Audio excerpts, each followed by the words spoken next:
Hello and welcome, it's Chris from Christopher Holt Training, and welcome to this video where we're going to be talking about everything a runner needs to know about low back pain. We're going to cover 3 questions: what's causing it, how do I treat it, and how do I reduce risk in the future. So before we get into that, just quickly mention 2 things. Number 1, my social media, so please do come along to either Twitter, Facebook, Instagram or YouTube. Just type in any of the above into the search and you'll find me there. Come along, like and follow, subscribe to this video. It will be great to have you there. Alternatively, you can follow this link and you will go to the website, which is christopherholttraining.com, and you will go through to a 14-day micro workout, which is a free download, where you'll be able to get the 2 best stretches and exercises for low back pain. What you can also do with that, there's a list of workout guidelines, so you can put them together into more of a workout, and you get 2 follow-up videos to help you get more from the stretches and the exercises as well. So back to today's topic, which is everything a runner needs to know about low back pain. Question number 1 is what's causing it. Now, there could be a number of different things causing your low back pain, but we're going to look at some of the common things that I find that it is. So the first thing are hip trigger points. So if you can come over to this diagram here, what you'll see are red areas and crosses. Now, the crosses are the trigger points. So you can see the different crosses here. So these are the places where the trigger point is.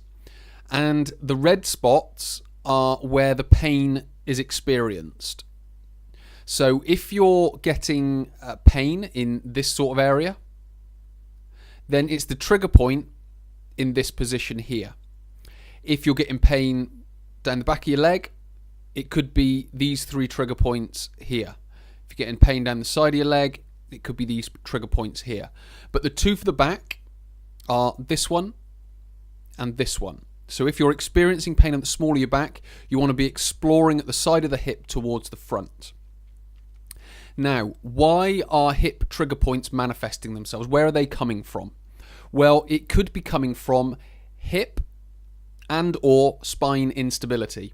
Now, what hip or spine instability looks like is, if you come down to this diagram here, is when you run, what you might find is that your knee is dropping inward. So you can see this dotted line here that I'm drawing over.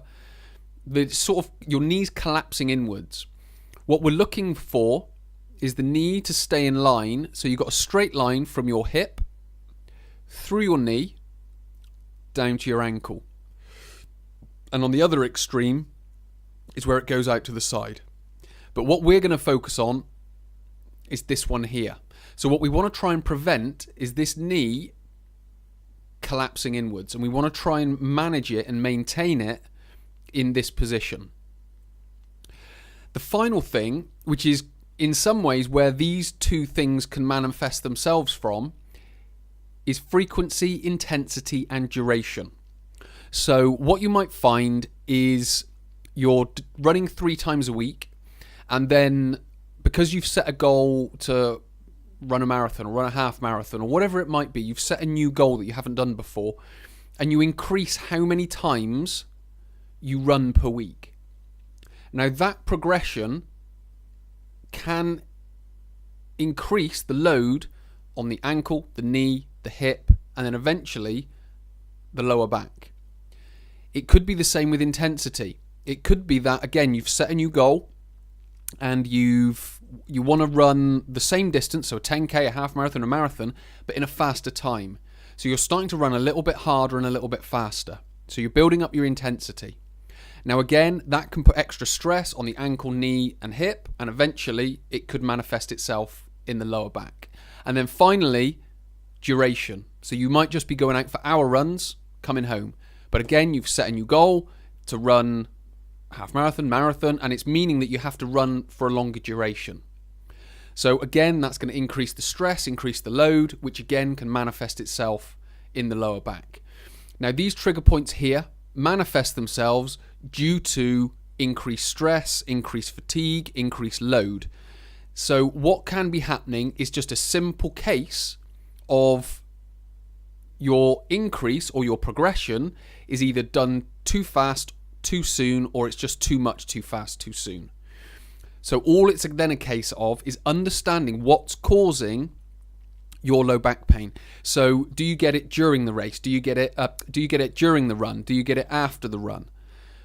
When did you get it? Did you get it after a specific progression or after a certain progression? So it's trying to explore these different ways as to when your back pain has started manifesting itself. So that should give you some idea of what's possibly causing your low back pain. What we're now going to look at is how you treat it. When treating low back pain, there's no sort of miracle cure that's going to happen overnight. What we've got to think about is taking a bit more of a long-term approach. And number one, we've got to know our cause. If we know our cause, then it's much easier to plan overcoming that injury, because there's essentially 3 stages when you come to low back pain. The first one is where you experience it. The second one is overcoming it. And then the third one is just maintaining that healthy hip, pelvis, and spine. So what we've got to think about is, first of all, know our cause, as I've mentioned.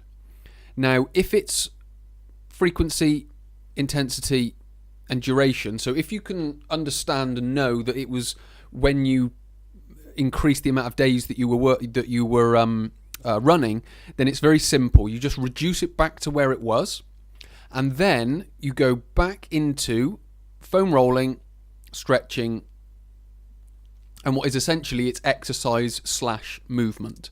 So what all of that means is it doesn't mean you can't progress. So if you're gaining low back pain because of increasing in frequency, intensity, and duration, one of the things I find with a lot of people, as they progress in their fitness, they hit these little ceilings that they need to break through. Now, what a lot of people do is when they hit that ceiling and then they start experiencing pain, they either just put up with it and just carry on increasing and just put up with the pain that they're in, or they try and modify something where they can just ignore it. So they just can sort of sweep it under the carpet and just ignore it. My thinking is we need to break through that. So it just means we need to give a higher dosage of these 3: foam roll, stretch, and exercise / movement. So it doesn't mean you can't progress, but what you'll do is you'll give yourself a higher dose of foam rolling on, say, glutes, glute medius, glute minimus, glute maximus, possibly TFL on the front. Then you'll give those hips and those muscles a good stretch through, so you'll be stretching your pelvis and your hips. And then you'll go through just basic simple movements like this goblet squat here, where all you're trying to do is just get good quality movement through that joint. So you'll do that in a little sequence. So your foam roll, which will make it more supple. You'll then stretch, so you're then creating more room within the muscle for it to move. And then finally, you finish off by moving that muscle or moving the joint. What you then do is you then go back to increasing the frequency, the intensity, or the duration. And then you start to see, is the back pain coming back? If it is, go back and do a little bit more here. So build up a little bit more here, and then go back to increasing and progressing the frequency, intensity, or duration. Again, if it comes back, you do a little bit more until you can increase the frequency, intensity, or duration without the low back pain. So it's very much just number 1, foam roll, number 2, stretch, number 3, move. Go back to the progression and see if the low back pain comes back. If it doesn't, then you know you're on the right track. You understand your cause, so you're removing that cause. You're then high dosing, and then you're going back to progression. So it's just a means of breaking through that injury. And then what will happen as you progress again, so you'll continue with your 4 days, and then you might think, right, I want to jump to 5 days. Now the same cycle might happen at 5 days. So you increase your frequency to 5 days, back pain comes back. Go back to 4 days, do this same routine, keep going back to that extra 5th day until the low back pain disappears. And then you know you've, in a sense, broken through that little ceiling. So hopefully that's made a little bit more sense of how to manage that. What we're now going to talk about is how to minimize your risk in the future. Finally, we're trying to reduce risk of this back pain coming back in the future. Now again, we can't prevent, we can only minimize our risk or reduce our risk. So we're going to follow 3 steps. We're going to prepare our body. So what that means is, preparing is what I use as the other name for a warm-up. I don't believe in just warming up, so just going out for a slow run. I mean preparing your body. So that might mean foam rolling and stretching before you go out for a run. It might be doing some mobility exercises to mobilize the hips, the knees and the ankles. Then going out for your warm-up or your beginning of your run, which will probably start off a little bit slower and then build into a faster pace. So the first one is prepare your body. The second one is improve hip and spine stability. So stability basically means coordination, balance, and sort of smooth movement or motor control. So what we want to be doing is, again, as I've mentioned before, is getting that straight line through there. So that might mean doing certain exercises to stabilize and work on balance. So it could be a single leg balance, it could be a bird dog, it could be many different exercises, but we want to improve hip and spine stability. And then the final one is manage progress. So when we are going up to, let's just use the example of from running 3 days a week to 4 days a week.